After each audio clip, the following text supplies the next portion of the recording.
Good evening, everybody. Welcome to another edition of Inside the Picnic. Tom Shanahan is out tonight because under the weather, but Jeremy Ballrick is sitting in, filling in for him. Thanks for having Jeremy on the short notice.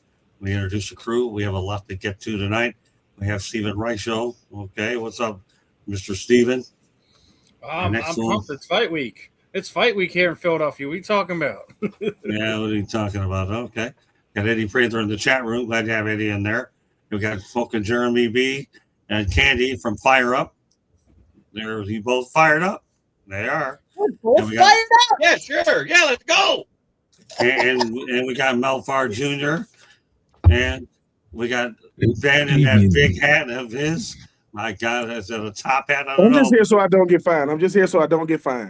Yeah, there you go. You don't get fined. Okay, Marshawn.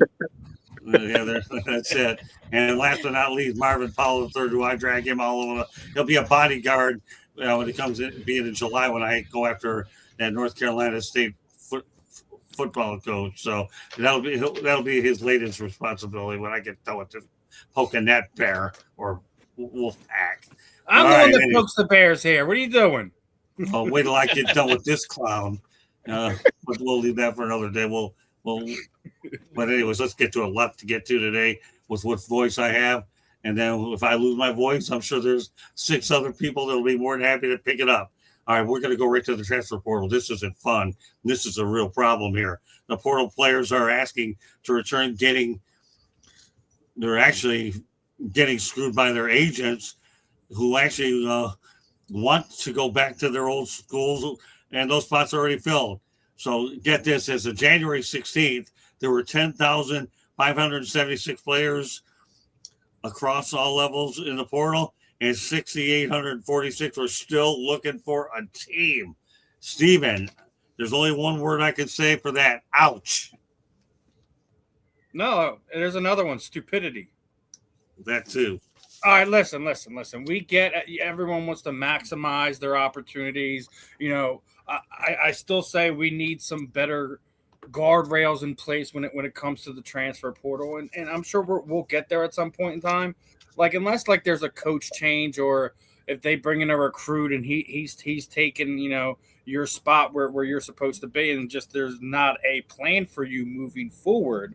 The only time I think you should be jumping in the portal, and you see a lot of situations, where some of these guys that, like you just sat there and said, almost more than half of the guys that jumped in the portal don't have a team. And, some schools have already started their off-season workout programs, getting the team together already. So it's rough. I mean, you still want these kids to have educations at some point too. So, being the fact that you have that amount that is still in there, regardless if it's bad advice from an agent or somebody that's working with them, it's not always bright in the transfer portal unless you're one of these 5-star guys and you're trying to maximize opportunities for yourself. You're going into your junior or senior season, and you're trying to get into a program where you're going to get more eyes on you to bolster your draft status or something to that nature. I don't get it. I really don't. I think we're going to see a lot of these guys that, going to be redshirt juniors, seniors to try to figure out where they're still going to wind up being at. But it's a cautionary tale. There's just the transfer portal isn't all the sexy girl in the bar. Sometimes it's better to go with the safe bet. Now let's go to Eddie Prather in the chat room. The grass isn't always greener on the other side. Agents are like lawyers. Some are just ambulance chasers. Good point. Well, Eddie always comes up with the good ones. All right, go ahead, Jeremy. Well, then you got people like Dante Moore who realized that he was going to be drafted by the Jets and said, okay, I'm going to go back home and fight for a starting job with Dylan Gabriel because that's better than being drafted by the Jets. But other than that, the rest of those guys are kind of messed up because half of those people that went to the schools that filled their position that they left from. The transfer portal needs to be limited to one time in your 4-year career unless there's a coaching change. these guys that are switching schools every year and not building continuity, chemistry, are actually developing their craft and just to get paid. And I understand they need to be paid. I know I was all about the NIL, but I was also about putting a caveat to it. Limit it to whatever it costs per semester for their housing, their books, and everything else, just in case they don't have a full ride scholarship. If you limited it to that monthly and then put the rest into like a trust fund they get when they graduate or go pro, I think that makes a lot more sense. Don't do this automatic 4-year deal that even if they go to the pros after 3, they still get paid a year. Tandy? Yeah, they're going to have to revamp the transfer portal. It's useful for those that really need it. Do they need to be transferring all the time? They're supposed to be getting an education. They're supposed to be going to school for an education. Obviously, that's changed a lot though now. But I understand transferring for a better opportunity. But if you're just transferring all the time, you're not getting the consistency. We've talked about these rookies that come out and they go into the NFL and they've been coached by all these different coaches because they've transferred and transferred and transferred. Maybe they haven't gotten the best coaching. Maybe they need consistent coaching because we've talked about in the beginning, Caleb Williams had how many different coaches? Right. Trevor Lawrence had how many different coaches? Consistency matters as well in your development. So I understand. I'm happy that they're getting paid. But I also think we need to somehow restrict the transfer portal usage as well. Well, yeah, who didn't see this coming, right? And nobody could foresee this problem.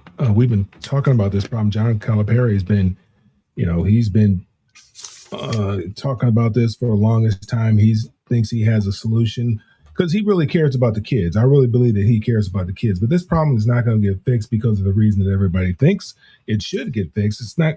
It's going to change. The transfer portal and the NIL and all that kind of stuff is going to change because they're just not going to have these. They're not going to have black and brown kids running around making this kind of money and not getting no kind of education. They're just not going to give them this kind of money. It's just not going to do it. They're going to put some guardrails on this thing because they're just not going to have young black and brown people making this kind of money and having this type of freedom. They're going to rein this thing in at some point in time. I've been talking about it for a long. Nobody cares about these kids. They still don't care about these kids because if you cared about these kids, you want these kids to get an education. If you're transferring, going to 3 or 4 or 5 schools, where are you graduating from? You're not graduating. And then when you do need something, our times, where are you going? Who can you ask for help? You can't ask anybody for help because you were a mercenary. You went to the highest bidder. So nobody cares about you. You've fulfilled your obligation here. You've moved on. We've moved on. It's a travesty what's going on right now in college sports, and they have to get some guardrails on this thing here, or it's going to get real ugly real soon. And this is every year. This is not just this year. Every year there's 50% or more kids in the transfer portal that are left in the portal, and you can't go back. That's like, hey, I broke up with my girl because I like this girl over here. And then it didn't work out. And then you try to go back to your girlfriend. She don't want you no more.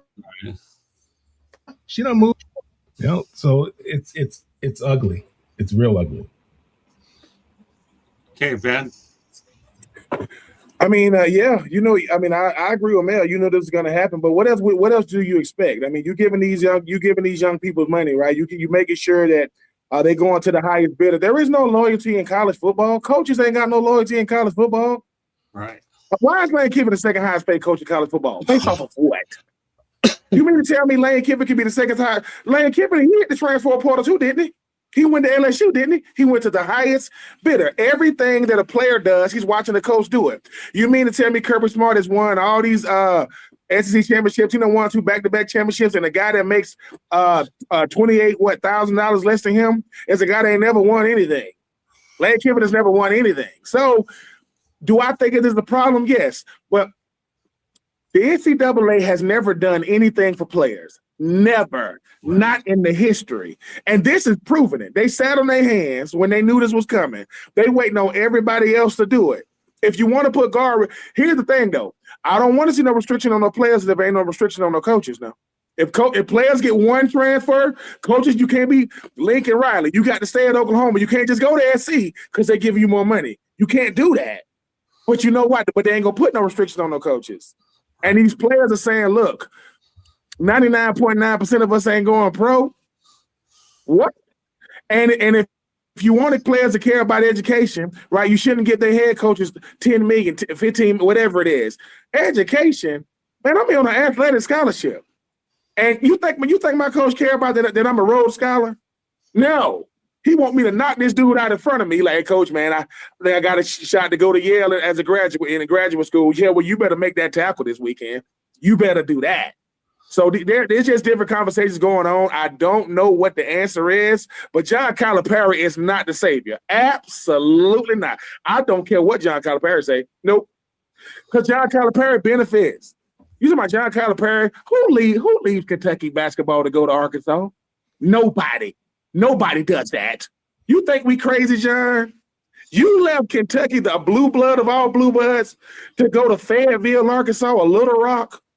Stop it. So I do think we need guardrails. Let me start there. But why don't they ask former players what they should do? Ask us. Oh, they don't want to hear from us because we just happen to play in the garden called Common Sense. They don't want that. They want somebody else to do it, but it's a lot of players in college football, and unfortunately, the biggest brands in the world can afford it. And as long as the biggest brands can afford it, you're gonna have these because the transfer portal is perception; it's not reality. That's why 10,000 something in it. But how you think FBS players end up in FCS and Division II and NAIA and Ivy League? Well, not Ivy League, but HB. They ain't going to Ivy League. Sorry, if I can't get an Ivy League out of college, I sure ain't going in the portal. They're not letting me in. If I'm at Yale or Harvard, they've made a mistake. And Ben, how you get in here? Doesn't matter. They cut the check. And now I get to add it. So I don't know what the answer is, but head coaches like John Calipari, no, he is not the solution. But at the same time, he's got some good ideas, I believe. But he got some good ideas, but I'm just saying. I was just looking it up because Eddie Prather asked it. Don't coaches have to pay a buyout to be able to leave? And the answer is yes. The terms are agreed to by the college and the coach, and that's different in the NIL stuff. The NIL stuff is paid by outside sponsors, technically not the school. So you could be with a local place, getting your contract as an NIL player, transfer to a team across country, and still get paid by that local place back home. I'm I'll take some of that money. I'm just saying. I'll take some. And I get it. And like I said, I'm not up against the players earning their money. I never said that. Okay, Marvin, you've heard it all. Yeah, listen, I think what it comes down to is just we're now acknowledging that this is more than just college. It's more than just business. This is big business. This is billion-dollar business. And this is what Supreme Court Justice Brett Kavanaugh said in court to the NC2A, that you've built a business within these universities, but it is a business, and these players are employees essentially who should be compensated for their labor, because all this money that's being generated by these TV contracts, all this money that's going to these coaches, 10 million, 12 million, 13 million, this is off the back of these boys. Okay, the $200 million a year that these schools are making, just based on annual revenue from everything, it's off the back of these boys. So they deserve to get this money. And think about it like this: in America, any person in America, if they had a chance to change jobs or change companies every single year to get more money, they would do it. Every single person would do it. People do that. We know people who do that. We've done that. You know what I'm saying? So it's like, why are we acting like these kids are wrong for that? I understand the idea of team. I'm a football traditionalist. I really am. But I also recognize that a lot of young men for a lot of years should have been making money in college football and college basketball, and they weren't, because the NC2A had these crazy rules. Everybody was making money except for them. In regards to this transfer portal, in these guardrails. It's in its infancy stage. We're going to see it change and evolve because what's happening now isn't sustainable and really, it's going to be an issue. But in regards to the idea of these boys who just chasing that check, it's the American way. Everything, every great movie you've ever seen in business, every family entrepreneur movie, go get money, go make money. Okay, so they're doing a very American thing. We got to put some guardrails on how we moving around. And again, Ben wants to have the same rules for the coaches. I get that, but no. I mean, Marv, I don't want to have the same. I don't want to have the same rule for the coaches. I just want the coaches to have to abide by something because it's like this. You will see a coach wearing, a Tennessee shirt at a kid's house, and 2 weeks later he's at the same kid's house wearing a Florida shirt. And look, I am not mad at the coaches for getting that money. I'm not mad at them, right? I'm not mad at them. But do you really think these players think some of these coaches are better than them at what they do than what they do? Coach, some of these players do, he ain't better than me at what it's illusion. I want every player to get as much as they can get, but some of these players you think it's 10,000 players in the portal getting money? No. All those players are not getting money. Oh, I know all of them are. And the bigger problem is you go to school to develop a marketable skill, right? I mean, and like you said, most of these guys are going to go pro in something else. So, and we know if you've never had money and all of a sudden you get a little bit of money, we know that money's going to go right back where it came from anyway, very soon, very quickly. So now what is the kid left with? What is he left with? He has no education. Okay, that's why these kids are trying to stay so long in school now, going, trying to get 6, 7, 8 years in college now, trying to get that little bitty check. At some point in time, you have to put your big boy drawers on and you have to go out there in the real world and you have to get yourself a real job, right? And you go to school to get yourself a marketable skill so that you can sell something to someone, you sell yourself to somebody. And give yourself and get paid for the skill that you develop while you're in college, whether it's in college or a trade school, whatever. But you have to develop you go to school to develop, to acquire or develop a marketable skill. If they haven't developed any other skill other than playing football, what are we doing? How are we helping these kids? I mean, how much money? I mean, I'm all for making money. How much money do they have to make? I mean, it's the type of money they're talking about right now is ridiculous. Well, let me put a bow on this thing in a couple ways. Number one, I'm going to get back to what I said initially when I brought it up. 10,576 players are in it, and on all levels, and 68-46 still looking for a team. If that stat doesn't equal humble pie, tell me what does. I don't know. If that is a wake-up call, if I've ever saw one, and that's why it's on. And another thing it also tells me? I've covered the best bowl game of them all. Forget about what you saw in the college football playoff, the Senior Bowl. Because instead of NIL, you know what we were thinking about, people? NFL. Okay? That's all that matters to me. I didn't have to worry about the insanity of college football. I got to see a bunch of hungry individuals out there pursuing their darn dream. And that's what made this such a great experience for Candy and I over in Mobile, Alabama. And I'm glad we brought this topic on. It's the first topic with all of us together after we came back from that bowl game, because you guys handled it and Gal handled it well. All you have to do is look at the numbers. 10,576 means it is out of control. It is. And the other thing is 6,846 means it's still out of control.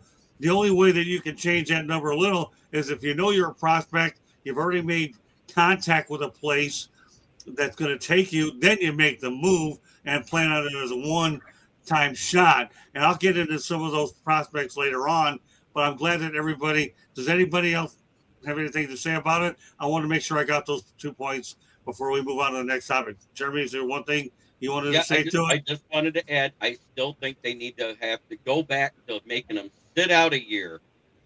So that way, I don't want them to sit out a year. Oh yeah, I think they should, because that's going to limit how many people want to do it now. If they're going to school for an education and a marketable skill, as you said, and you're offered a scholarship, You should have to stay where that Coach Calipari had an idea about that. You know, if you transfer, I think it was either the second time or the third time, you should have to sit out a year. You can transfer one time, you know, automatically. If your coach leaves or something like that, you get another opportunity to transfer. If you want to transfer a third time, you got to sit out a year. I think that was an idea that he came up with, and it makes pretty good. It makes all the sense in the world to me. All right. Well, you know, I'm sure we could go on. We have 11 other things to talk about as well. So, and I don't know who dropped off or who didn't drop off. Who is that guy right there making that those comments? Oh, that's right. He probably takes care of some other personal business. But yeah, I don't know what that is. Neil London, we'll have to send them out there to Paris or whatever. I like Eddie Frazier's one free transfer, second transfer set out. Good point. All right. Well, next thing we're going to talk about 4 teams that have not made the conference championships. Pardon me, Mel? It's not a no, I was responding to the comment there. This is not a Diddy party. Right. One free I don't know. I can sit out. I like that. Okay. All right, let's go back to my original point. Stay on track as much as we possibly can. Yeah, Leo, London, I think it's time for you to go to Siberia. Thank you very much if you're gone. Okay. 4 teams that have not made a conference championship this century. The Texans have never been there. The Browns haven't been there at all, and they've been at it since 1980. Last time was 1989. The Miami Dolphins, 1992. The Cowboys, 1995. Jeremy, we're going to go rapid fire. Which one surprised you, or which one will be the next one, if any of these will break the stein? Boy, I don't know if the Dolphins or Browns will ever get there. And the Texans, if they don't fix their offensive line, they can't get there. Okay, Candy? I think out of all those, the Texans will get there before the other 2. Although there's a lot of coaches that going down to Miami, I don't know, from Green Bay. So you never know. Yeah. What about you, Mel? Well, 2 of those are expansion teams, right? The Texans are an expansion team. Cleveland's an expansion team. Pretty much. So who will get probably all those teams are in the AFC, or was there an NFC team in there? Cowboys. Cowboy. Yeah, they ain't gonna get there. It'll be the Texans probably. Well, you were so decisive on that, weren't you, Mel? Okay, so who will of the group, Mel? The Texans. The Texans. Okay, all right. He agreed with me. All right, no problem. All right, what about you, Ben? Yeah, I'm gonna go with the Texans as well. I mean, coming from being able to have played in the AFC South, ain't no Peyton Manning's in there no more.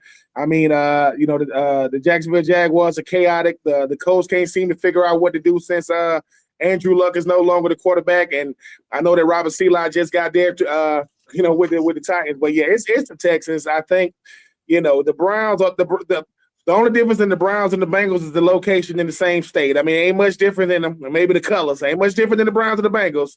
And the Dallas Cowboys, I don't think they care about conference championships. They care about clicks. If Stephen Jones is sitting next to his daddy with a walkie-talkie, who is Stephen Jones talking to? Where did you find a walkie-talkie? Anyway, it is going to be the Texans. Yeah, it's going to be the Texans. All right, Marvin. Yeah, I like, I'll have a different take here. I think Jerry Jones is going to get him one before he gets out of here. I do. I'm going to go ahead and go with Dallas. I think Dak is a real quarterback. I think that when healthy, the Cowboys can be effective. They had their moments this year. The Giants are down right now. The Commanders, we got to see if Jaden Daniels can stay healthy. The Eagles are obviously the juggernaut in that division, but I mean, as you saw, they can be beat. So, yeah, let's see what them Cowboys can do. Yeah, I have a weird feeling about this. I'm going to go with you, Marvin. The Cowboys, Texans, well, they can't get past the divisional round. That's all I can say. I'll go with the Cowboys. Hey, them Jags are real. Jacksonville Jaguars, I don't think this was a fluke. I think they're a juggernaut. Yeah, I like what I saw with Dallas on offense. All right, let's continue the theme. Eddie Prater mentioned it before. Now we're going to elaborate on it. Miami quarterback Carson Beck said that he didn't take any classes at Miami and that he graduated 2 years ago. A user on X said this, maybe controversial, but I don't think a guy who doesn't take any classes should be playing college football. All right, Jeremy, go ahead. I absolutely agree. I think it's a travesty that he played a year with Georgia without taking classes and now a year with Miami. I think it's awful. I think that needs to end. You have 6 years of eligibility. You better be taking a 6-year degree to get it. Right. Candy? I'm okay if you continue on and you're doing graduate level work, but you have to be taking classes and enrolled in classes at school. Otherwise, you're just taking away from somebody else's ability to be in that role and be getting an education while playing. So there you go, Eddie. We're not done, but we're thinking the same way. Go ahead, Mel. Yeah, if you're spending 6 years in school, you should leave out of there with a master's degree. You should be once you do your undergraduate work, you should be doing your graduate work. Now, I can't come down too hard on them because even when I was doing undergrad, I wasn't really doing undergrad. I wasn't going to class. I mean, I had classes, but I wasn't going to class. We'd walk down there, we'd see that bear. We'd walk on the Bruin Walk, and we get to the bear, and we'd be like, "You want to go to class? You want to go to the beach?" And 10 times out of 10, the beach won. So I can't even tell you what the upper part of the university really looked like. Somebody took a picture of a fountain, and I said, "What is that?" They said, "That's a fountain." They said, "By the engineering department." I said, "What would I be doing over there by the engineering department? I have no business over there. I've never seen the fountain before. I didn't know they had a little inverted fountain at UCLA." Okay, well, all right, Ben. I mean, I hate to say it, but Carson Beck just lived there, man. He just lived the college football dream. I just get to play football. I don't do nothing else. Yeah, he just look. I don't even know how he pulled that. Like, I don't know how he did. I'm not mad at him. But every college football player is saying, "Listen, I want the Carson Beck." What you mean? I just want to play football. I don't want to go to class. I just want to show up to practice. I want to drive a Lamborghini. Now he did say he had already graduated, but I mean, is there really a requirement to stay eligible if you've already graduated from another school? I don't think it's a graduate school requirement. You know, so he look. Some of us get over because we know how to use the system. He used it. Now I hope it don't come back to bite Miami, because see, you don't got to reveal everything. You know, you can lie. You don't got to say, yeah, like, like Anthony Richardson. Why'd you take yourself out the game? Because I was tired. No, lie to me. Don't tell me you was tired, boy. You know what I'm saying? But whatever Carson Beck did, I ain't mad at him. I mean, he was obviously eligible. He came up one game short, and it almost worked out. But Cristobal might have some explaining to do now. I don't know if he got to do it now. It ain't gonna be no NCAA, infractions or nothing like that. But like Mel just said, I mean, I don't know about Mel or Marv. My mom ain't asked me about my grades when I was in college. As long as I stayed eligible, she ain't asked, "How you doing in science?" No, I don't know.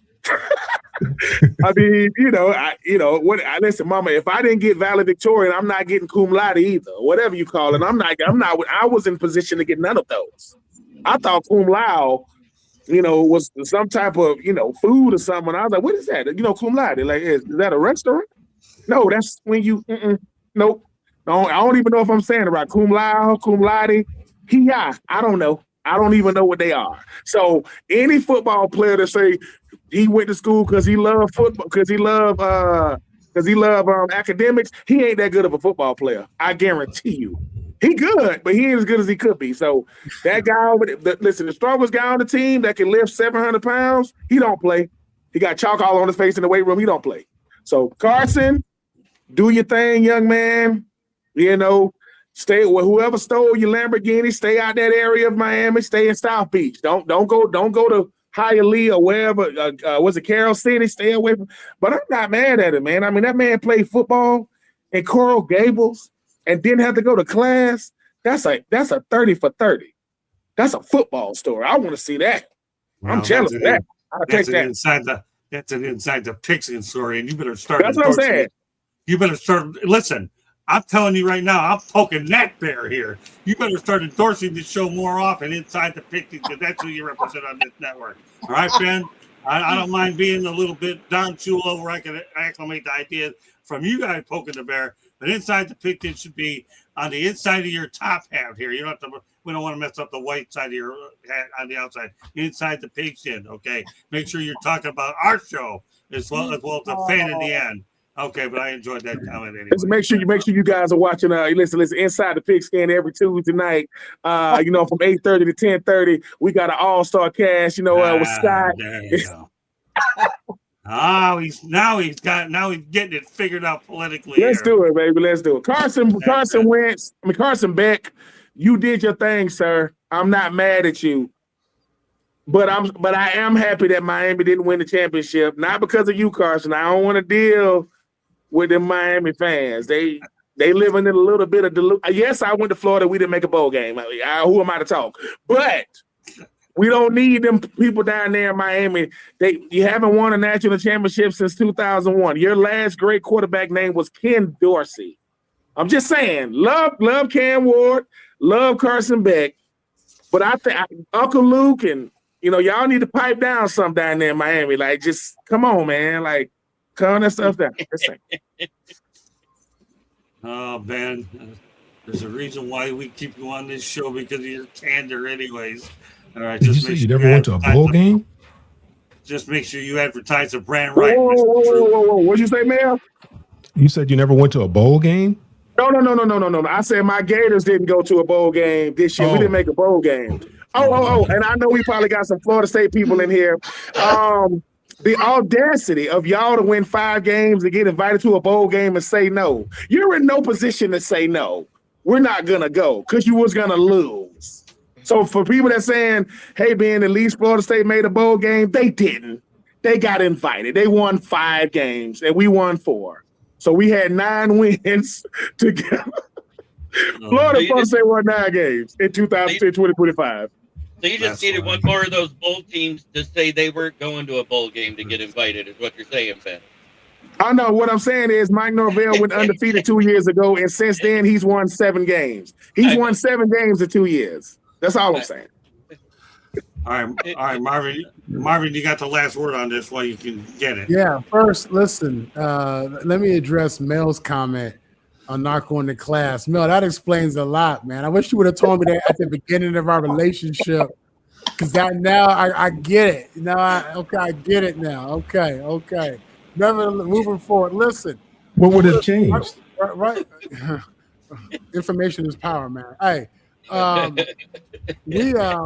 we're right now we are at the beginning stage of a very new era of college football. We've had 100 years of the same thing. If you take an athlete to lunch, he'll be suspended for a year. You give a guy $100, he could lose his eligibility. The athletes generating millions of dollars. Each athlete is generating millions of dollars on a football team, for a scholarship of $100,000 and the education. But the reality is, now in the NIL era, the player has power. This is much more than minors than anything else. So you're going to see certain things that look like NFL in a world where you're so used to seeing college be the same for 100 years. It is what it is, y'all. This has really become the new normal.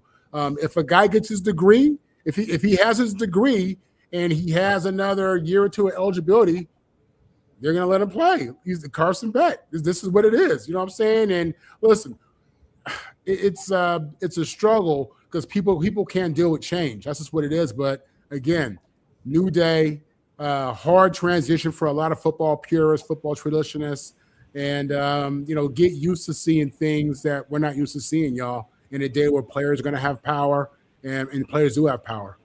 And the schools allow it to a degree because, again, the schools making so much dang money. That you don't hear a lot of presidents and ADs complaining. You don't hear that a ton. They making buku money, man. You know what I'm saying? So they're accepting the change, and we need to as well. It's a hard change, super hard change, but it is what it is. Well, I know why Miami called him out. I know why they called him out. He threw that pick and cost them the game. All right, Jeremy. He said it himself. They were asking him a question. He said it. Yeah, the bottom line is this. Stephen, I guess you got off in time, so I'll give you a chance to get a crack in here. But I just want to say this. Candy and I have worked with Beck. He just took advantage of a system and a university that allowed it to do it. And let's not lose sight of the fact, I don't know if this has anything to do with it or not, Miami is considered a private university. They are considered a private. I don't think that they are a state-funded university either. No, they're private. It's a private school. Right, That's exactly. like USC. The USC is private. That's why they don't go to class either. They just suit up and play football. Yeah, but again, Carson Beck, they took what he had to offer. So yeah, obviously he didn't go to any classes, but I guess the only class he better go ahead there and figure out is you better learn how to study a playbook at the next level, because it's time to get back to work and start studying. All right, Steven. Well, you want me to talk about Carson Beck? Is that what we're doing here? Yeah. Yeah. Yeah, about the fact that he didn't go to classes for 2 years. Hey, listen, it just shows you how broken the system is and how stupid of a kid he is at this point in time. If I didn't take a class in 2 years, I did a disservice to myself outside of not being. He's not the best quarterback on the field. He's not the best quarterback in college football. He's not a student athlete. If you don't take advantage of these opportunities that you're given in life, you're wasting your time and you're wasting everyone else's time around you. You've been to multiple different universities over the past few years, and you didn't take the advantage of gaining any type of knowledge from those situations outside of being a quarterback on the football field. He just did himself a disservice. He's not going to be a top touted off pick. He might be even lucky if he's even a third-round pick into this coming draft. It's funny you say that, Steven. I've been hearing thoughts that he'd be a third or fourth round pick too, according to my draft board. So I'm glad you brought that up. We'll get into more detail, but I'm glad that you brought it up ahead of time. Let's continue on. And that's just according to WISH TV, Indiana University's Cignetti wins the Bear Bryant Coach of the Year award. Obviously, we know the most recent undefeated season in football was 16-0, and of course we all know about Bob Knight 32-0, greatest football story ever. So all right, well, again, we've talked about it a lot and we'll keep talking about it. Some thoughts about Curt Cignetti winning the Bear Bryant Award. One great coach after another, Jeremy. We don't have to spend a lot of time with it. I want to get to one of the other things. Time permitting, everybody will have what we call a parting shot. Will be the new segment that we have. It allows everybody to say what they want to say. There wasn't a coach in NCAA that deserved it more. Undefeated, wire-to-wire champion. What else can you say about him? Steven? Not surprised. I mean, his performance with his team on the field says enough, and couldn't be happier for him. Candy? Couldn't be happier for him. Look what he did. He turned a program around that was not existent and turned a school that was known for basketball, and now it might be known not more for basketball, but will also be known for basketball. Did a heck of a job, and he did it with 4 or 5-star players as well. Great coaching job. Probably the best that'll go down. Mel? Yeah, I don't know if we'll ever see something like that again. He took a program that, he raised the program from the dead. He didn't resuscitate the program, and that program was dead, DOA. And he brought the program back from the dead. Just think what he could do if he had Lincoln Riley's class. What would he be able to do? He'd probably be unstoppable if he had was able to get the number one recruiting class like Lincoln Riley did out there at USC. But what he did is remarkable. And I've said it all year long. The guys, Indiana was the best football team in the country without question all year long. And the job that he's done there is unbelievable. Ben? Yeah, what Coach Cignetti has done is, he's put college football, on notice and say, look, I know everybody wants to talk about having these classes, but it's all about development. And he did it 2 years in a row. Everybody thought he was a fluke of 2024 when they lost one game in the regular season. Then they got beat in the first round of the playoffs, and he came back this year. And he ran the gauntlet. Like who played that? Who they played? You talking about Ohio State? You talking about Penn State? You talking about Oregon twice? They beat the brakes off of Alabama. They did not beat them. They ran them off the field. Coach Curt Cignetti, you happy for a guy like that because it only brings awareness to what he had done up until that point. No one cares about your resume until the last team standing. A basketball school is the top school in college football right now. It's in Indiana. And yeah, you know, I looked at a bunch of the past winners, but yeah, to do what he just did with the teams he had to beat to do it, if he never does it again, people can say, man, you remember what happened in 2025? Yeah, man. The Indiana Hoosiers were on top of the college football world, not college basketball. So congratulations to him. I think that was one of the easiest decisions they've made. Not saying the decision is easy, but yeah, Coach Sig, man, he said, you want to know who I am? Google me. I mean, you can't. Hey, listen, we all love stores, but we love winners even more. Shout out to Coach Sig. Okay, Marvin. It's remarkable, you know, when you look at their season this year, just in the regular season, how they dominated a Big Ten schedule. You know, you look at them in the Big Ten championship, they dominated, bullied Ohio State. And then in the playoff games, you know, the 3 games or the games they played prior, you know, just blew out top competition or what were considered to be elite schools, good schools in Alabama and Oregon. And then, you know, found a way to win a tough game against Miami and look good at times doing it, even though Miami's defense played well. They had a great pass rush. This is an all-time great team. This is an historic team. You really could put them up there with the Reggie Bush USC years. I look at, you know, any Alabama's years. This team is as good and did it, you know, without 5-star talent. So great coaching job, tremendous efficiency, played with tremendous physicality, which is just unbelievable. And no, I enjoyed it, and he absolutely deserves Coach of the Year. This is one of the greatest coaching jobs of all time. Bottom line is to get a statue over at Indiana University. I think it's the first time. Getting ready for Indiana football, you're going to start taking them seriously.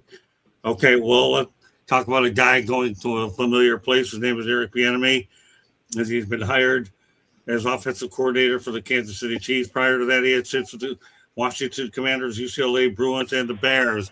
Some thoughts, Jeremy, about Eric Bienemy landing back with the Kansas City Chiefs. Well, every 3 years it's been this way ever since Andy Reid's been there. It's either been Eric Bienemy or Matt Nagy. It's like they decide if they want to have a guy, which guy they want to hold the clipboard for Pat Mahomes anymore. Right. Okay. Steven. Not surprised they brought Eric back. I mean, the offense has been, you know, kind of up, down, all over the place the last few years since he's been gone. You know, I think Andy wants to kind of get some stability back there, some creativeness back there. I'm more surprised Matt Nagy found the job in this this early part of the offseason. So we'll see if it's the right call. I still think they need to get some young playmakers around that team in order for them to kind of get back to that success. They've been leaning on the defense the last few years, so we'll see if Eric can get them firing on all cylinders again. And I hope eventually this will lead him to a head coaching job. All right, go ahead, Candy. You know, the Chiefs had great success, and then they haven't looked the same the last couple of years.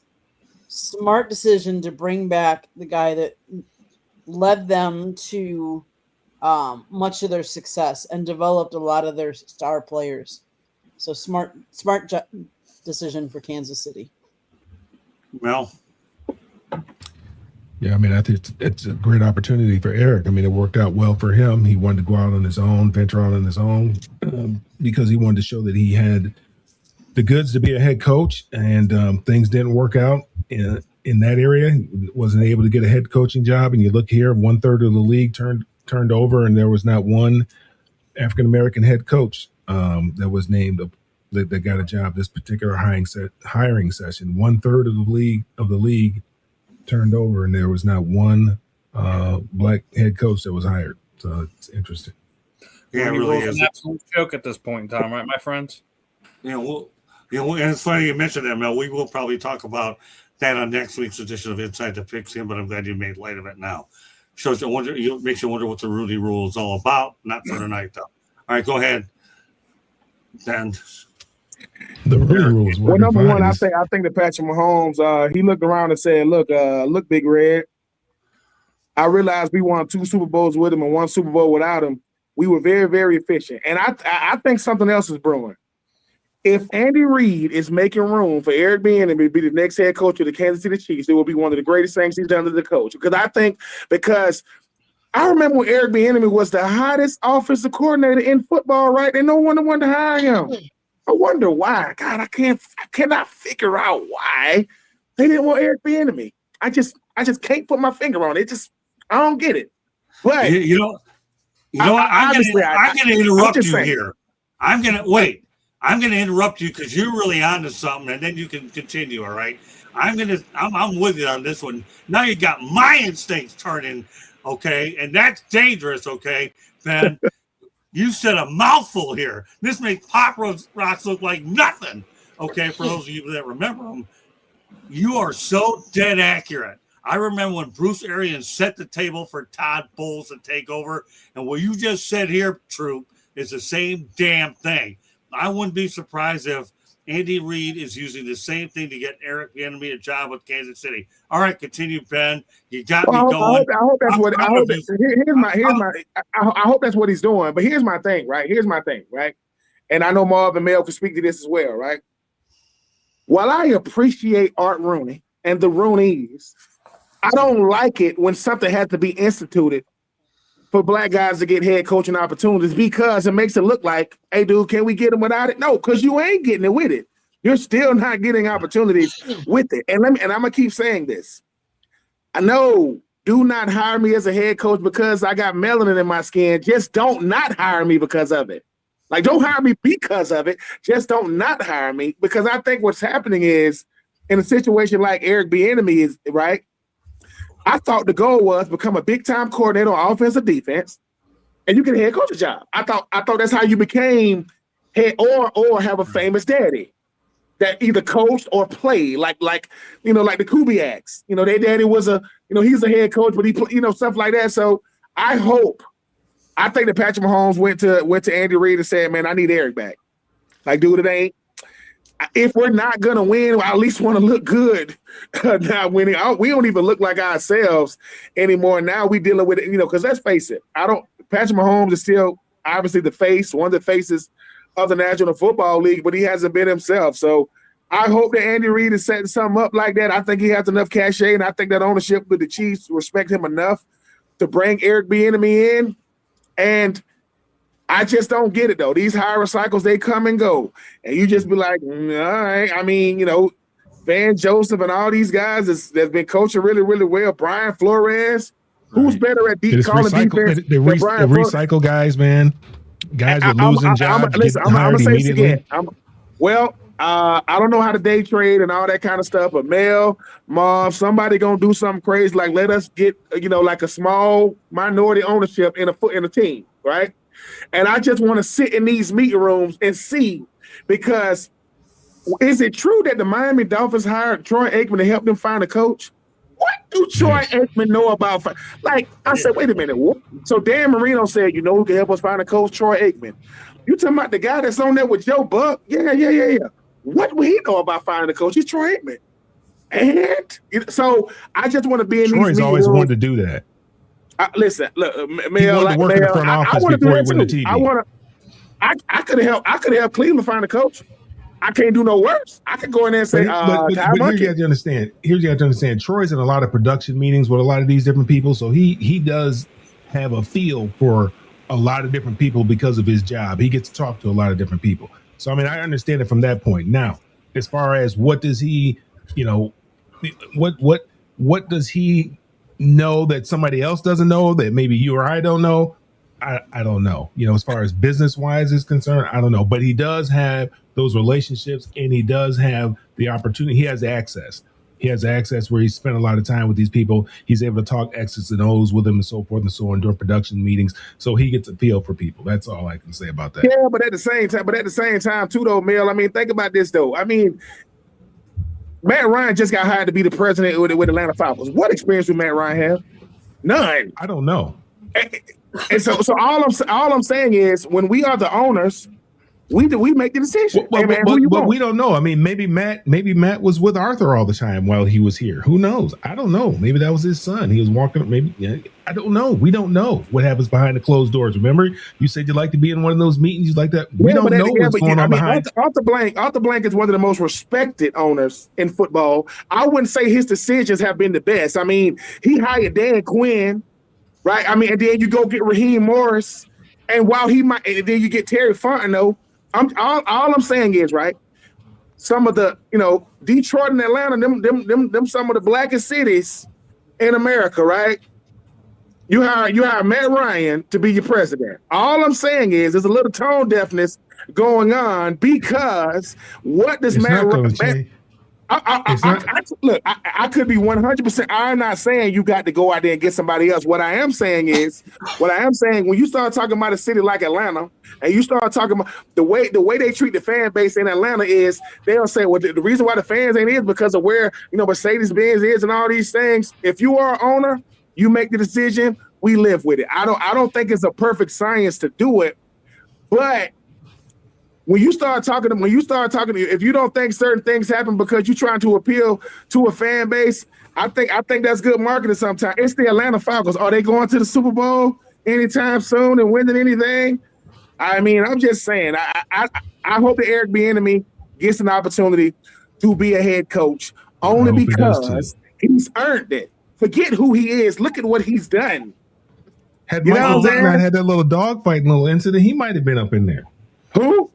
Michael Vick, had he not had that little, hey, Mel, all right, Mel. Hey, you want to take over the He's the head coach right now. What are we talking about? Hey, Mel, he's volunteering for the job for executive producer. Okay. No, now you're adding Michael Vick. Where does he involved in all this business there? I'm just saying, really?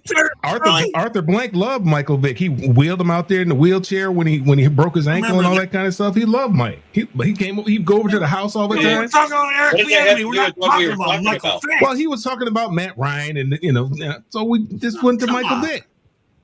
I mean, if Michael Vick becomes the president of operations with the Atlanta Falcons, Arthur Blank is no longer the owner. He done sold the team. I get he done went back to Home Depot. I said if he hadn't had that little incident. Yeah. I'm just saying. Yeah. I mean, the reality but is, you got to understand, it's not going to change because you look at the 32 owners. I mean, that's the reason why it's not going to change. Well, you want to be around who you're comfortable with. I'm not. Look, I don't have a problem. I don't have a problem with being around who you're comfortable with. I have no problem with that. I mean, most of these head coaches that get head coaching jobs, they're bringing guys that have been with them. I guarantee you, there's a dude named Rich Bisaccia. Every time John Gruden was a head coach, that was his office. That was his special team coach. He was down there in Tampa with him. He was over there in Oakland. So I'm not. Look, at the end of the day, if somebody say, hey, Ben, somebody hit me with the Pat McAfee and say, hey, Ben, I want to get you on your crew. We want to hire you guys. Who you think I'm calling? I'm calling Mel. I'm calling Marv. I'm calling Scott. You see what I'm saying? So I get that part. I ain't tripping with that part. But at a certain point, mediocrity got to matter, right? They're not getting it done. That's all I'm talking about. I remember this 3 years ago when Eric Bienemy, when we were like, why wasn't he getting hired? And we found out of the 10 coaching interviews, he accepted one of them. And when that owner was interviewed, he had a horrible interview. He gave horrible review of what Eric Bienemy said. And that's why he didn't get the head coaching job. But he turned down 9 that year. I remember this, Scott, because it was back when I first started with you. Right. Well, The bottom line is, you just move the clock forward here. Okay, how many has turned down since? It goes back to what happened at that college when he was an assistant coach. Well, all right, I get it. All right, the bottom line is with the Kansas City Chiefs. All right, Marvin, I know you're soaking all in. Don't worry, I'll give you plenty more airtime tomorrow on. No. Listen, a lot of good points. I'll take this differently though. Listen, if you watch the Chiefs this year, there were times where their offense was sputtering. They really a lot of new players, and Eric Bienemy was known as the accountability coach. He was the one that was in practice getting on dudes, getting on dudes and making dudes emotional and pressing dudes. And listen, you've heard Travis Kelce and Pat Mahomes praise him for that. You know what I'm saying? So he really is bringing back something special. He has tremendous value to this team, to this offense, to these players. Because of the fact that he has so much respect from Mahomes and Kelce, you'll see guys fall in line. And trust me, just from what I've seen, and I know guys that know him, he's going to get his respect. So, he's bringing a higher degree of accountability for an organization like the Chiefs. This is really a phenomenal move, a great move, shouldn't be a surprising move. This is what championship teams do. They want accountability. You know what I'm saying? They bring it, they invite it. So, great hire. And I hope it leads to a head coaching job at some point. We'll see. Again, I think that Ben, I'll go back to what Ben said, though. And you were actually on a roll with me there, Ben. I have a gut feeling, and it's just because of what Bruce Arians did with Todd Bowles, that if he doesn't get a head coaching job and Reed's ready to retire, somehow, some way, I think you're onto something there, Ben. And now I'll never let you live this one down because we're both on the same page about it. Follow me? And that's a compliment. True. Hey, listen, I take the compliment. I mean, Andy Reid has done it at two different places. I mean, Andy Reid has done some incredible stuff. Andy Reid, we were talking about Mike Vick. Andy Reid was the one that gave Mike Vick a job when he got out of jail. So when he got out of jail, he went to the. So I know what Big Red means, right? To the coaching carousel, he understands. I got to utilize my influence and impact while I have it. I remember Michael breaking news. Tony Dungy Tony Dungy went to the Rooney's and told him when they were trying to pick a coach. When they were trying to pick a coach, he said, "I know this young guy. I know this young guy out there in Minnesota named Mike Tomlin." They ended up hiring him. The same Tony Dungy went to Andy Reid and said, "Hey, I've been counseling and mentoring Mike Vick. He's changed his life." And Mike Vick was playing at like a MVP level at one point when he was with the Eagles. So I just know what Andy Reid means to coaches. And look, like I said, I mean, leverage is something that we all wish we had, but when you do have it, you need to use it. I think he's going to use it. Doesn't mean he's going to get the job, but I guarantee you if Big Red go to the front office and say, "I think you ought to give Eric Bienemy a shot," and he got Patrick Mahomes right there behind him, I think they're going to consider him. So that might be his best shot to get one. We'll see. Well, there's a rule in journalism, and I'll say this to everybody that's listening to me right now. Follow your instincts and your gut, and I can care less than any. And that's what I've been doing for the last 47 years. If you have a gut feeling, you have an instinct, you got to roll with it. And that's where I come up with a lot of my storylines. I hope everybody can take that and apply it any way they see fit. I'm not saying I know everything, but I've learned a whole lot, and that's the one thing that leads me to some of the conclusions that I make. Let's continue on. The Texans against the Patriots brought in the most viewers ESPN has ever, and I repeat, ever had, for a single event since the company began in 1979 at 38 million viewers. That, to me, is mind-boggling. Of all the events, that's why that topic made this show, it's 38 million. I think the Texans and the Patriots, of all the games and everything, Jeremy, what else can I say? Since 1979, that was the event that got them the most. Well, Patriots, you're not just talking about Boston. You're talking about all of New England. They're called the New England Patriots for a reason. They're the only professional team from Boston north there. So I get it. That they got watched by everybody there. And then you had the Houston Texans, which is a top 25 market? Right. So you got a quarter of the country probably watching between the two of them. Yeah. I think it's great. It's great. Great exposure. But it also exposed some flaws in C.J. Stroud's game. I can say that. All right, but let's just stay on point with the statistical number of viewership, and because that's what the whole point of the topic is all about. Steven? Yeah, I mean, it was, it's nice, hitting that number. I think Jeremy already hit it, but when you have, two of the top 5 viewing markets in there, it's not that surprising. No? I mean, regardless of what ESPN has done in the past, you have to think of how games or sporting events are consumed now, and the reach is larger now than it's ever been on. Regardless if we're talking ESPN, Fox Sports, CBS Sports, whatever it is, the the ability to reach further now is bigger than it was when we were on terrestrial television. So not surprised. Okay, Candy.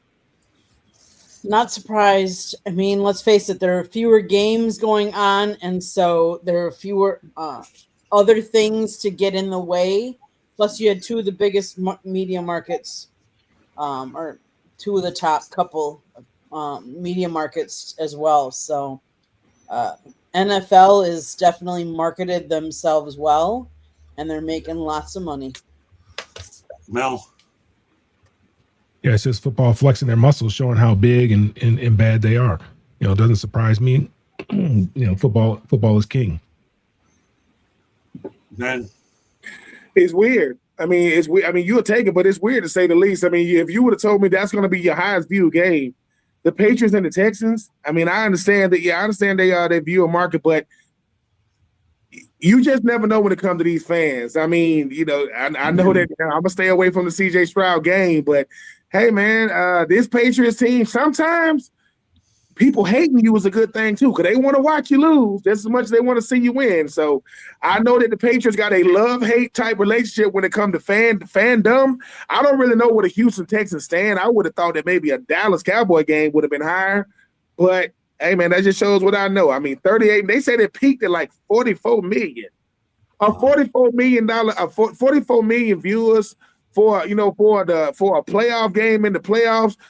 I mean, I wouldn't even want to compare that to any other sport with that type of viewership. So 40, that's going to put some pressure on the Super Bowl, man. 44 million? 44? Yeah. That's crazy. Wow. Yeah, that is. Yeah, and the thing, Ben, it's actually the network's been around since '79, and that's the best game they've ever had. Since '79 with everything. They say the ESPN, the leader in sports television, the mother network, whatever you call it. But I still find that hard to believe. It's mind-boggling that they're number one. Marvin, you can close it out. Listen, it actually, I'm switching gears here on y'all. It makes me feel good because I remember back during Colin Kaepernick, in that situation, you had all these people who said they were going to walk away from the NFL. They're done with it. They didn't want to watch the NFL anymore. They're sick and tired of it. Obviously, people have changed their minds and haven't changed their heart because the numbers is up there. College football, obviously, this game in particular. So it's a good thing. Like Mel said, football is king. The NFL has done a phenomenal job of growing their sport. And, they're about making money, man, and they're finding ways to bring people in, bring people together. Football is a sport that brings us together. And, I love it. I love it. And I'm looking forward to the players getting a bigger part of that money in the CBA. All right, well, next topic. Sam Darnold makes USC history and becomes the first USC quarterback, and I repeat the word start, START, a Super Bowl. Jeremy, for the tradition that you have at USC, okay, he's the first one to start in a Super Bowl is also mind-boggling. Yeah, I mean, that's kind of history making for USC. It's crazy to think, as long as the NFL's been around and the Super Bowl itself, this is Super Bowl 60, and it's the first start from an USC quarterback. Right. And he's also the first quarterback out of that draft class that year to start in a Super Bowl. We're talking about Josh Allen and other guys that were considered great coming out. Okay. Steven. I mean, listen, there isn't a whole lot of great USC quarterbacks to kind of pull from. And obviously, you have Carson Palmer, right? You got Mark Sanchez. Definitely several levels below, but you had some other good ones in there. Rodney Peete didn't quite get his chance. He was a part of some those Lions team that he was here in Philadelphia for a few years, had some opportunities, just couldn't get everything put together. So I mean, if you're a USC fan, I guarantee you, Trojan Nation is definitely getting behind Sam Darnold right now. I do think this is a very winnable game for him. So for the USC alumni, good thing to kind of get you excited for the Super Bowl coming up here. Candy.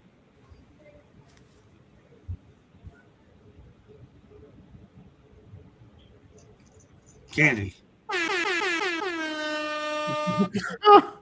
No, I know. I was just reading something. USC,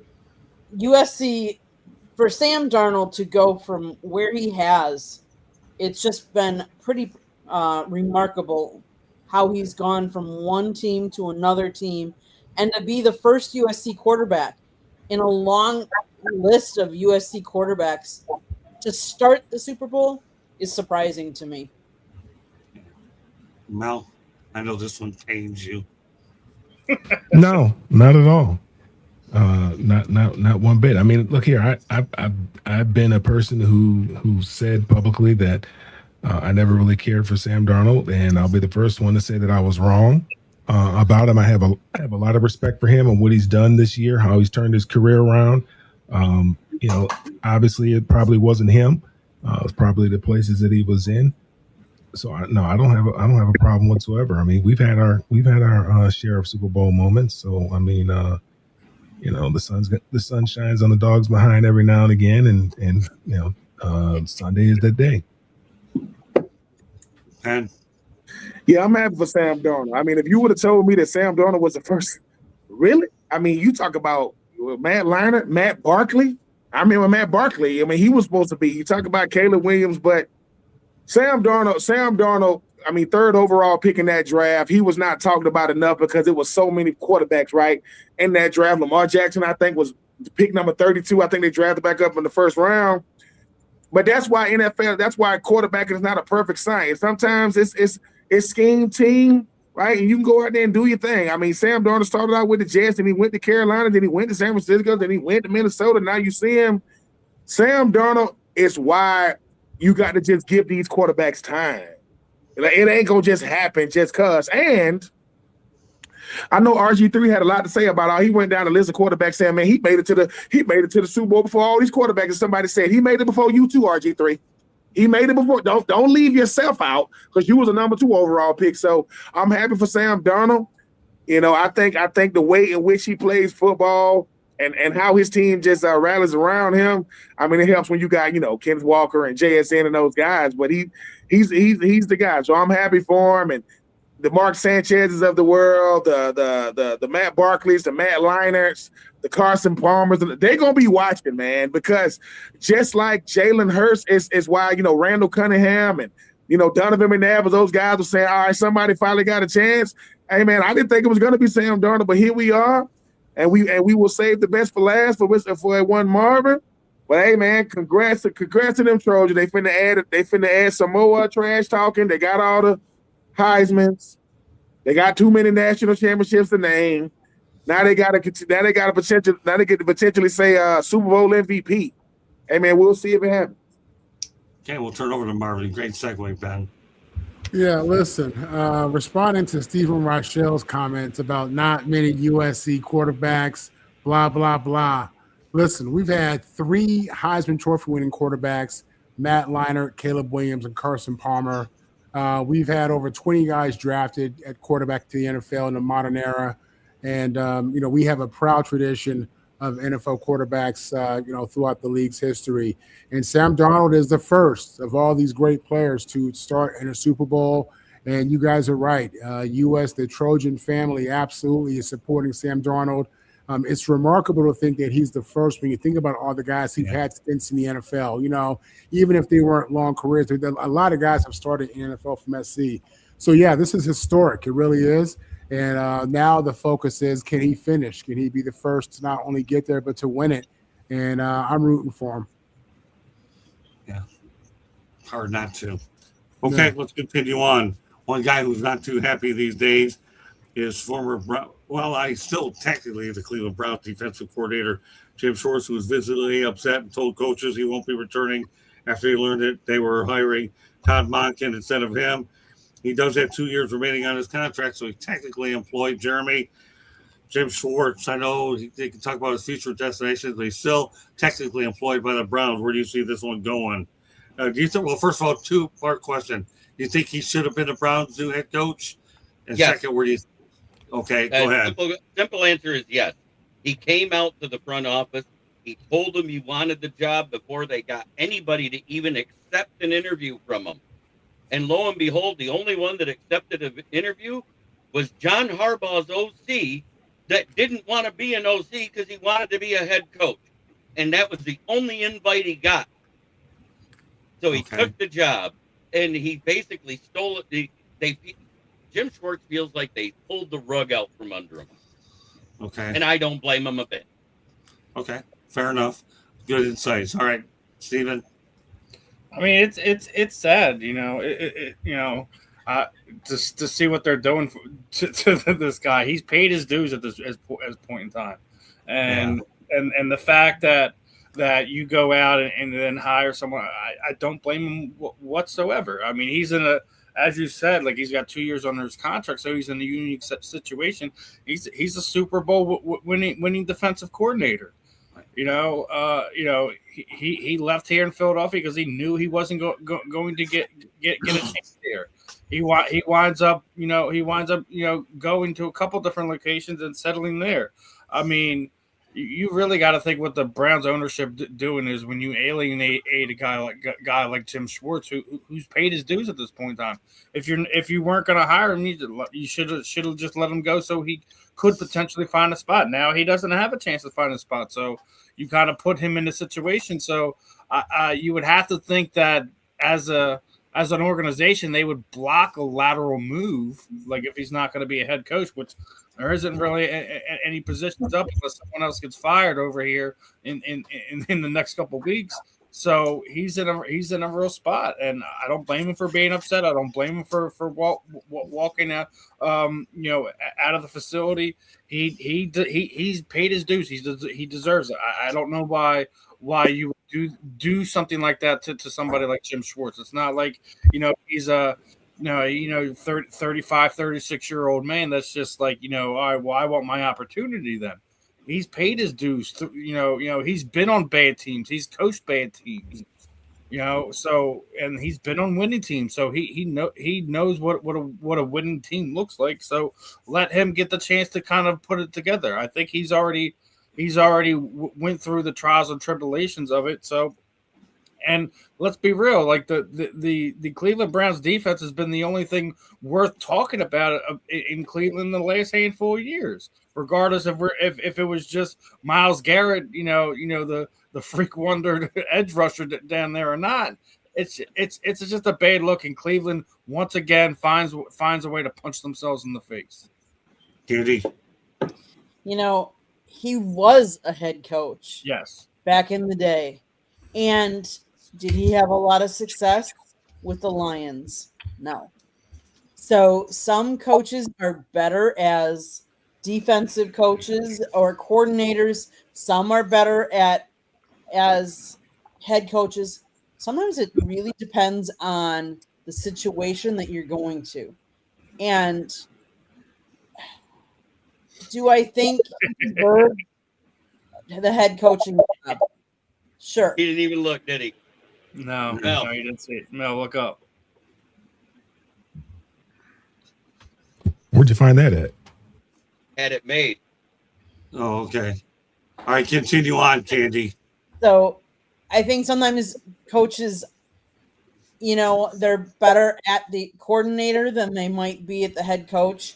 Do I think he deserved it? Shot at being head coach again? Yes.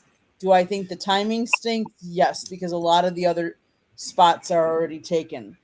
But remember, he is under contract. So he was under contract for the job that he currently is in. Whether he's going to stay there or not remains to be seen. Well, Eddie Fraser is right. Jimmy Haslam is a terrible owner and won anything. All right, Mel, go ahead. Anthony Weaver, Eric Bienemy, Brian Flores, Vance Joseph, they're saying, welcome to my life. That's just another day. Right. He's had an opportunity. It sucks. You just got to keep moving. That's what we do. You just keep stepping and you just hope the opportunity comes along again at some point in time. I mean, what else can you do? There's no need in getting upset and pouting and all that kind of stuff, because that's not going to change anything. I mean, you just got to pull up, you got to put the big boy pants on and you gotta grin and bear it, and you got to deal with it, and then just hope that you get another opportunity somewhere down the line. This is big boy football. This is big boy profession. These kind of things happen. There's a lot of things that I want. I'd like to be 7'2" in the starting center for the Lakers, but guess what? I'm 6 foot, and I'm sitting here with you guys. All right, Ben. Yeah, I think the thing about Jim Schwartz is I think he's living in a perception-driven world. I mean, nobody was really talking about Jim Schwartz in his coaching cycle. I realize he has more respect for the Browns than the Browns obviously have for him. He holds them in a high regard. And sometimes when you've been around an organization for a long time, they know what you are. Even though you are, really dictating one side of the ball, they're saying, yeah, dude, but can you run a team? Like, are you good for this team? Because let's face it. There ain't a lot of people clamoring to be the head coach of the Cleveland Browns. Now, that's not something you're gonna hear every day. Right. I want to be the head coach of the Browns. Yeah. You know how low life has gotten rough. When I want to be the head coach of the Browns, no disrespect to them, but I think Candace said it. Not that he's the same guy since he left Detroit, but that wasn't a good time. Now, you ain't Dan Campbell. When I was with the Titans, Jim Schwartz was the defensive coordinator, so he understands guys. But just like an actor don't like being typecast at a certain point. I think the NFL is telling him, dude, you a coordinator. You don't like that, but you're a coordinator. You're a defensive coordinator, and most guys won't even get a shot to be a head coach. You have, but he thought that because time has went by, people have forgot. No. He did take Detroit to their first playoff appearance. Baker Mayfield took the Cleveland Browns to the playoffs, and Kevin Stefanski got rid of him. I'm just saying, like we never know. Yeah, so I will say this: do I think that Jim Schwartz is a good coach? Yeah, I mean, I got a chance to be around him for 4 years, but just because I go up to the front office, if they didn't say, "Hey, Jim, we're going to have you in for an interview," I mean, I Coach Brady. I mean, he get to be the head coach of the Buffalo Bills. Hiring from within doesn't usually work. It doesn't usually work in college, and it sure don't work in the NFL. I need to bring somebody fresh in. I mean, Ty Monkey been around a long time. Guys. So yeah, I don't know. It's the Browns, man. Like, is it? I mean, is it really gonna matter? It's the Browns. Like, Ty Monkey gonna come in and have a high-powered offense, and they gonna lose by 20 instead of 30. Okay, so we'll see. But I like what you said, Mel. I mean, if you are these other coaches, they thinking, man, listen, Jim Schwartz being the head coach of the Browns, the only way it would be like Brian Schottenheimer being the only coach on the Dallas Cowboys list last year. I don't think no other team had Schottenheimer in as a head coach.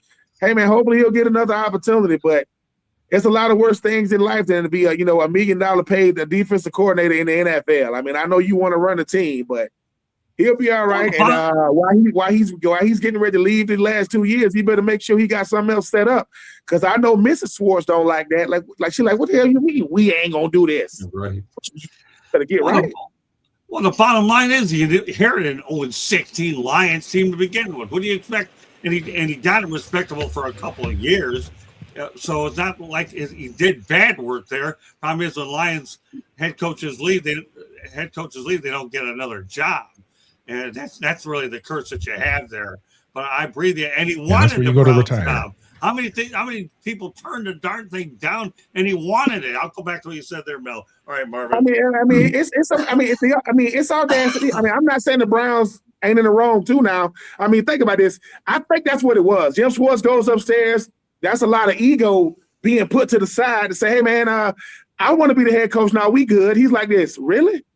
You telling me no? Yeah, we got somebody better in mind. You got somebody? Okay, cool. So I don't know how that went, but when I was with the Tennessee Titans, I mean, we went 4-12 my first year and 5-11 my second year, and we was in we had a player named Troy Fleming that was from Battleground Academy right there in Franklin, and we was at a football game, me, him, and Albert Haynesworth. And the kids came up and asked us for an autograph, right? And Albert Haynesworth, he's big time. And the kid asked for an autograph, and he said, "Sorry, little man, I'm busy." That kid said, "You said no to a fan. You play for the Titans. Y'all suck." Like, this little kid knew you are in no position to be turning down autographs, sir. You play for the I'm just saying, like, that's some audacity for the Haslam family to say, we good. And then he goes, you got Todd Monken? Wow. I'm just saying. The guy that Jim Harbaugh fell on the sword for. But they wanted Harbaugh to get rid of Monken. And he could have kept his job. What the word is. Figure. Okay, Marvin. Yeah. You know, I don't feel bad for the dude. I mean, at the end of the day, he's under contract. If he doesn't want to coach, that's on him. I think this is a lot of ego and entitlement. You know, unless there were conversations that we're not privy to, and he was led to believe that there was to be opportunity for him to do this. On the other hand, I hope the bigger thing is that they recognize they have a quarterback in Shador, and they're thinking about an offensive-minded head coach, someone who could be a great mentor leader for him. I hope that's how they're thinking. So we'll see, man. But yeah, Jim Schwartz will be all right. He'll get another opportunity. I just hope that Shador that they get a good offensive coach to help this young quarterback grow. All right, we'll end it on that one. That's a good point. Okay, Sam Darnold, by the way, is 0-4 versus the Patriots in his career and is looking for his first win in the Super Bowl. Rapid fire on this one if we're going to get the parting shots. Jeremy, does he make it 1-4? As long as Quint Kubiak doesn't have 1 foot out the door coaching this game, the Seahawks would win. They have the better roster. Good enough. Okay, Steven, rapid fire. I already said I've been sitting there saying it that Seattle defense is better than the Legion of Boom. I do think the New England Patriots deserve to be there. I'm going with the veteran, and I think Drake May will be one of these few quarterbacks that does have a chance to make it back there. I'm going with the veteran. I'm going with Sam Darnold. I'm going with that Seattle defense who is on fire right now, and it's going to be a rough time in the NFC West because that's a hell of a division as well as that NFC North as well. It's going to be an interesting time, but the Seattle Seahawks should be the Super Bowl champions when we return next week. Okay, Candy. Yeah, I think Seattle's defense is too tough for Vrabel, May, and the Patriots' offense, but you never know. Why they play the game? All right, Mel.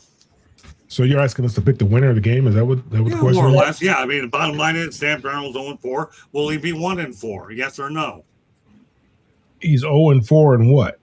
All time against the Patriots in his career. Oh, all time against the Patriots? Oh. In his career. Yeah, he's got to win sometime, So it's Sunday sometime? Why not now? Look here, I'd like for Sam to win as much as, I don't like where he went to school. I like the story, and I'd like to see, I like the redemption story, and I like the opportunity for him to, tell the other 31 teams, for him to pull his pants down and tell everybody to kiss, his entire backside. I like that. So are you saying he's going to win Sunday? I'm gonna go with the Seattle. Yes. There you go. Okay, Seattle. All right, Ben. Yeah, Sam does go 1-4 against these Patriots because the Patriots are just like the New York Yankees. They are the New York Yankee version of the evil empire. You do not let the evil empire win anything.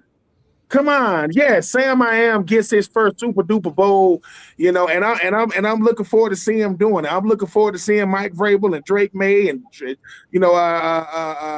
Diggs, who was dating Nicki Minaj, says if he wins the Super Bowl, he's gonna marry Nicki Minaj. Well, she ain't getting married.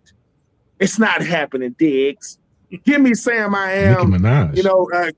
I'm just saying. Give me Sam I'm just saying. I mean, nothing screams I don't want to get married more than I got to win a Super Bowl to do it. What type of engagement is that? That ain't it. Give me Sam Darnold. He gets 1-4. Okay, Marvin. Yeah, the 0-4 means nothing. This is a new team, new situation, new energy, new coaches, new players. It's just different. It's new. This guy's grown since then. So, listen, at one point, Jordan was 0-4 against the Pistons. You know how that ended up, right? Right. I'm not, nobody's worried about this. I do believe that he ends up being 1-4 Super Bowl champion. him or that running back would be MVP. Yeah. So you're going with Seattle as well? Absolutely. Yeah, I've got to go with them as well. I got The U.S. Seahawks. Tom Lasorda once told me because God delays does not mean that God denies. I like Okay. Well, so all it took from saying is to that- get out of New York. That applies here. Okay, so we'll leave it at that. If everyone wants to get parting shots in here, then I'll get to these topics. If they don't, let me know. Okay, I have 2 to get to. Both Jason Taylor and safeties coach Will Harris have or are in the process of interviewing for NFL jobs. Do you think one or both of these, Jeremy, has a chance to get an NFL job? Considering not every assistant coach and defensive coordinator and offensive coordinator has been filled yet, yes, they do have a shot to get a job in the NFL because that's how they get their start as position and assistant coaches. Because let's face it, the ones that went straight to head coaching, they didn't do so hot. And by the way, these 2 are Miami Hurricanes, just so you know. All right, go ahead, Steven. I couldn't even tell who you were talking about. I didn't know what the topic was. But Good question Jason again. Taylor. Okay. Both Jason Taylor and safeties coach Will Harris, both of the Miami Hurricanes, have or are in the process of interviewing for NFL jobs. You think they're going to get one of them? I mean, I'm sure Miami would definitely like to bring Jason Taylor in the building. You know, the Dolphins need something to get excited about.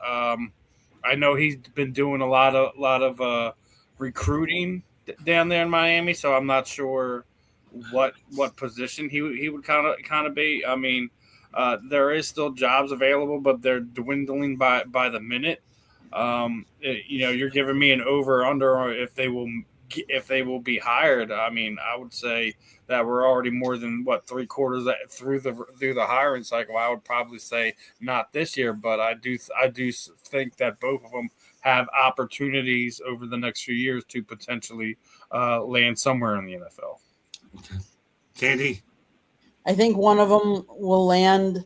I hope it's not, but I think it'll be Jason Taylor. I think he's done a remarkable job with Ruben Bain and Akeem Mesidor, and I've seen how he interacts with them.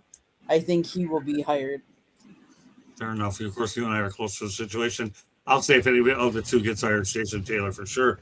I had the opportunity to talk with him. I don't know how much time he's got left in Miami, but the few minutes I got with him told me that he's not going to be there long term. He's just waiting for the right opportunity and his kids to get out of school, then he'll take off.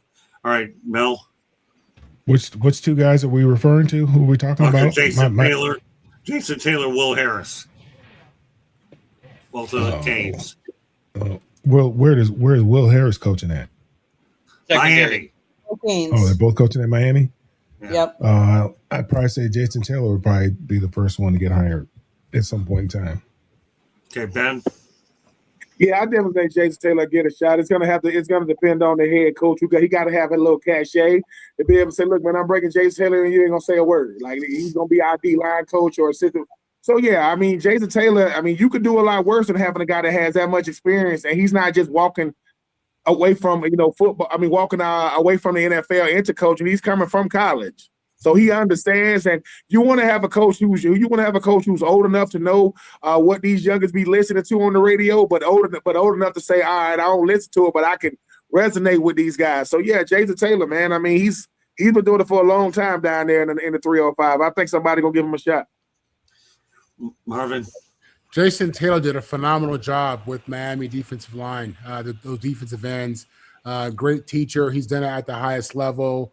Respected, and he absolutely will be the first to get a good job in the NFL. Okay, great stuff. Okay, let's talk about our feature, the topic of the night. And it's obviously talks about history will be made at the Super Bowl. Why? Because the Patriots will make NFL history in the Super Bowl either way and win, and they'll have the most. And they're currently tied with the Steelers at 6. So a win puts them in 7. A loss obviously puts them in 6, and they'll surpass the Denver Broncos. So history will be made. Jeremy, some thoughts. Win or lose, it's an amazing run by the Patriots. They got there. There's more than 14 teams that's never won one at all, and another 8 that's never been there at all. So right there you go. Steven? Nah, I mean, it's cool, but I don't. It's impressive that they have retooled so fast after having one of arguably the best dynasties that the NFL has ever seen with Belichick and Brady. But I mean,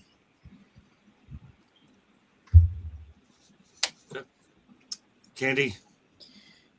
I like the story. I like the to Mel's point, to stick it to people. Mike Vrabel has a chance to do that, and kudos to him and the coaching job he's done with the Patriots this year. Okay.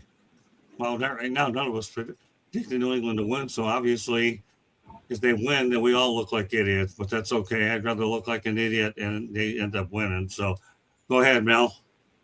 No, I'm a moonwalk on what I said. I wouldn't mind Robert Kraft winning it either. What they've done is remarkable, and it'd be great for him to win so he could get up there in his box and turn around and drop his drawers as well and tell all the entire Hall of Fame committee that they can kiss his entire pasty white behind. That's funny. I like that was good. One of your better acts there, Mel. Get the jersey out there, Jeremy. That's worth the jersey look. Okay. Okay. All right, go ahead, Mel. That's all right, no problem. We'll do it another time. But all right, go ahead, Ben.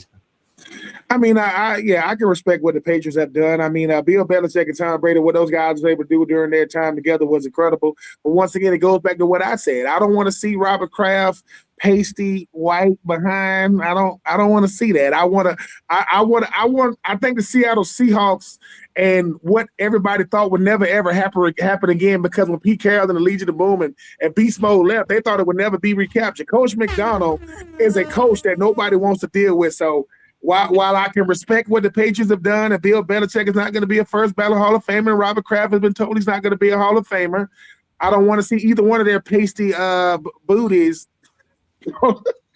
I don't want to see nothing like that. I hope it's a good game, but the Patriots fans are hard to deal with, man. You would think they ain't never lost a Super Bowl the way they talk trash. So great for what they've done for the game and mean to the game. But what you called it, Marv, the US Seahawks?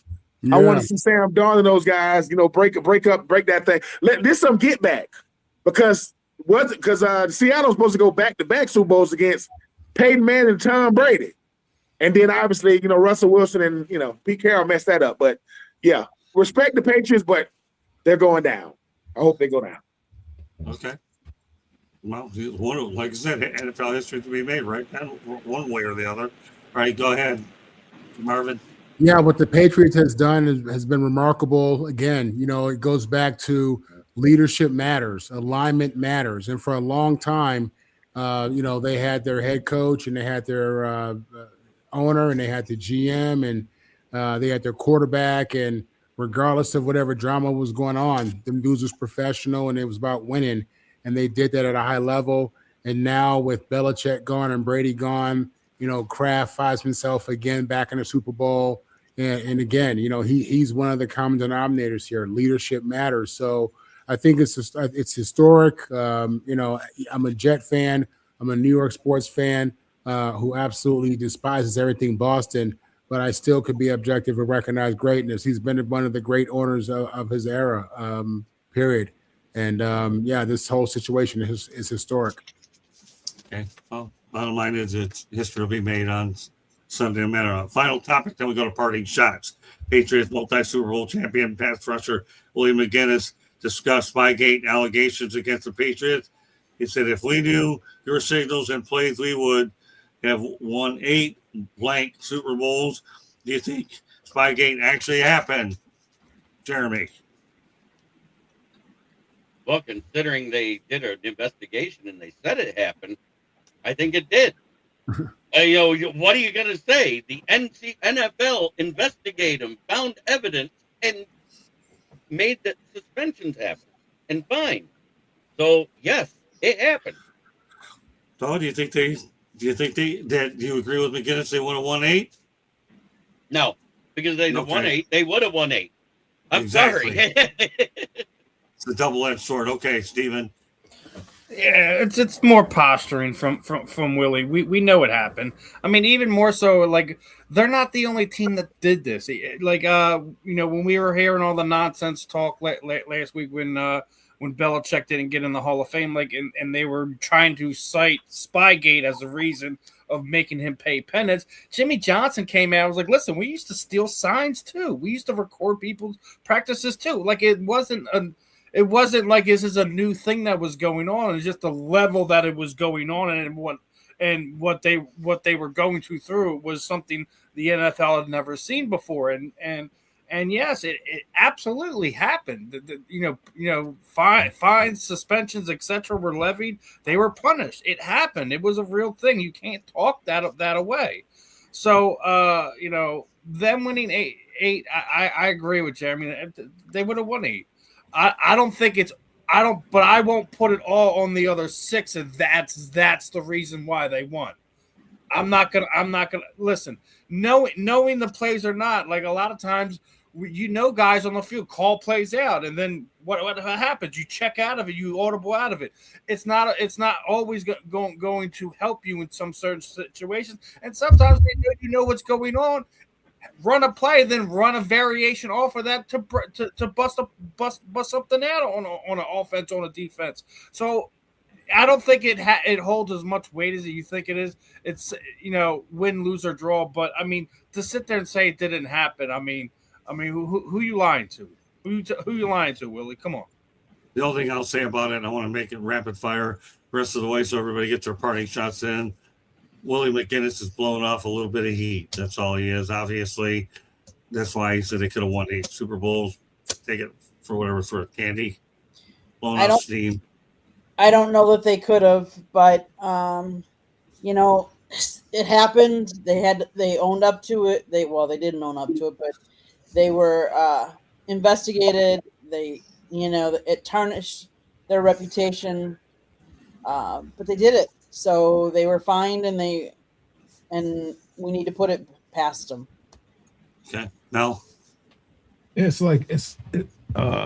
think Steve brought it up, or somebody brought it up. I mean, Jimmy Johnson talked about it. I mean, every team tries to do something to get an edge, and you'd be surprised. There's a lot of tells in games that teams tip their hand as far as what they're doing. I could go back to a story when we played in the Rose Bowl, but we don't have time for all that. But I don't really care, to be honest with you, about it.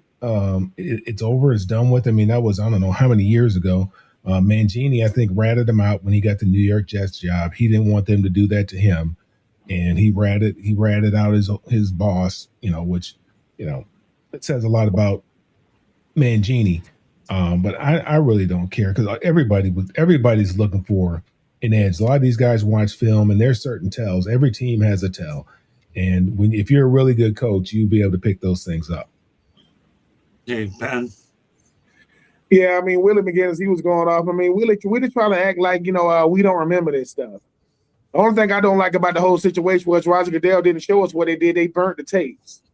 Oh, so you're gonna do it and burn the tape? You're not gonna show us? Yeah. To me, that's more corruption than actually stealing. You're not gonna show us? Yeah, we saw it. It was bad. So we're going to burn it. Really, Roger? Anyway, yeah, Willie McGuinest was blowing off some steam, but you cheated. You got caught, you got fined, you got suspended, and you got to keep playing. But Willie McGuinest don't like the fact that they don't like the fact that he don't want people thinking that the only reason why they won is because they cheated. I say, well, the Houston Astros ain't won another World Series since they had all those trash cans, right? Have they won since? I'm just saying. I'm not saying it was because of the cheating, but if you didn't need the cheating, you wouldn't have cheated. If you didn't need to do it, you wouldn't have done it. So we don't know if it's the reason why you won or not. But to say, man, y'all just mad. Are we mad or are we speaking facts? If you disrespected me 20 years ago, you want me to get over it. I have not gotten over it. Man, that was 20 years ago, man. You shouldn't have done it. So, yeah, I don't think their dynasty is tarnished because of what they did.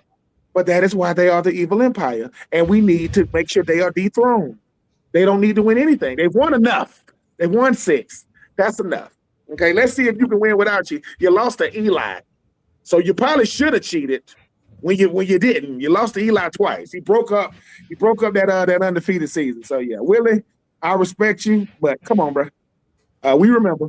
Ain't crazy. All right, Marvin, you have the last word on it. Then we go to our parting shots. Willie's dealing with the consequences of integrity, issues of integrity, and what he's saying really is the coaches cheated, the players didn't cheat. The coaches did that, and is it realistic or possible that the coaches cheated? That impacted their game plan, but they're not telling the players where they got all this information from. Yeah, that's realistic. So that's probably what he means. I don't know, man. It's a tough situation. It's one of those unfortunate things that will always be a cloud over the Patriots dynasties. It's always going to be there. It's like Pete Rose and his situation. It's like you're never going to separate the two. And that's sad, man, because at the end of the day, like I said, I think the players are the ones who are probably the victims, if you want to find a victim in this, because they go out there and play hard, and they're not a part of any scandal or knowing of any scandal. But obviously these coaches did what they did. So yeah, tough deal, man. It is what it is. All right, we have time for parting shots. Got about a minute and a half for each person to do it. Give me your parting shot for the night, Marvin. Parting shot for the night. Listen, I am really excited about this historic movement, or historic moment with Sam Darnold. USC has put more players in the NFL than any other college. If they're not number one, they're number two, depending on the year. So it's crazy to think that of the almost 500 players that have been drafted into the NFL, we've never had a Super Bowl champion quarterback. We never had a quarterback start the Super Bowl. Listen, this year, NFL football is huge. We're just going over having historic numbers, and I'm really happy to see this guy lead this small market Seattle team back into the postseason, back into the Super Bowl. Just a few years removed from Pete Carroll and what he was doing. To think that organization was able to really revamp itself and get back on its feet and get to this caliber of football, and they're doing it for the first time with the SC quarterback lead. And it's awesome, man. So I'm looking forward to Sunday. Should be a great game. Go Seahawks. All right, then, parting shots. My parting shot says everybody want to make this big thing about Bill Belichick and Robert Kraft not getting into the Hall of Fame, right? No one's going crazy like that when T.O. didn't get into the Hall of Fame. They want to switch things up because they got it wrong with Bill Belichick, right, and Robert Kraft. They made up rules to keep T.O. out, and I'm gonna keep saying this. Scott and all the beat writers out there. I used to think a lot of people want to be beat writers, but not talking about you, Scott, but I thought a lot of people want to be beat writers because they like these teams. But they want to be beat writers because they get to get votes into the Hall of Fame. You mean to tell me the people who write about these teams are the reason why certain players aren't getting in? When it comes to the Hall of Fame and the National Football League, it is the hardest and most prestigious Hall of Fame to get in. But we live in a world where Bill Belichick and Robert Kraft ain't in the Hall of Fame, and Barry Bonds ain't in the Hall of Fame. Get out. The Hall of Fame is becoming a joke, people, because if the people who get to vote people in, right, making sure they got 270 characters and they write it in third person, I got a problem with that. And before I go, cereal is soup, and I will die on that hill. Interesting. Okay. Cereal is soup. Okay. All right, Mel, parting shots. Yeah, I'm right there with Ben. I mean, I can't stand the people who are in charge of voting for the Hall of Fames, the different Hall of Fames, whether it's baseball Hall of Fame or there's the NFL. They feel so empowered, like they make themselves bigger than what they really are. I mean, if my eyes tell me and your eyes tell me and everybody else's eyes tell me that this person is a Hall of Famer, then that person is probably a Hall of Famer. Now, who gives you the right to say that they're not a Hall of Famer? And I couldn't believe it. I know, Ben was talking about T.O. I mean, we all know that T.O. was a Hall of Famer, and why he wasn't a first ballot Hall of Famer is beyond me. It's because he rubbed a couple people the wrong way. So what? That had nothing to do with the way that he played. It had nothing to do with the way he played. Spygate and all that other kind of stuff. Who cares?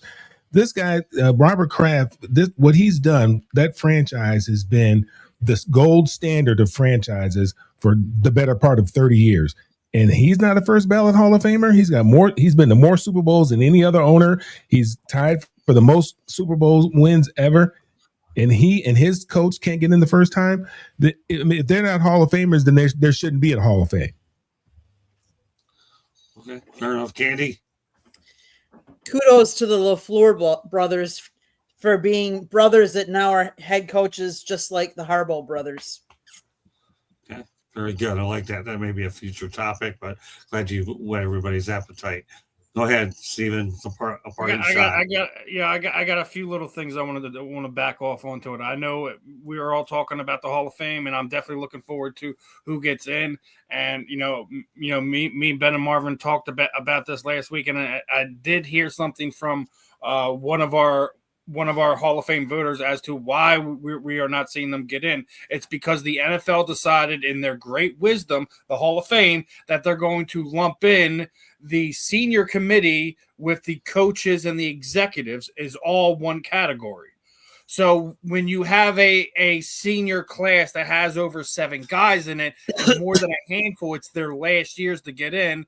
That is the reason why we are not getting Robert Kraft in. That is the reason why we're not getting Bill Belichick in. And if that is the reason why they're not getting in, there's no reason Roger Craig should not be announced as a Hall of Fame within the next 3 days. Well, I think it's Thursday, right? Thursday is the day that he should have been in there. If Roger Craig's name, but I mean, he should have been in there. We burned the whole institution down, and it means nothing.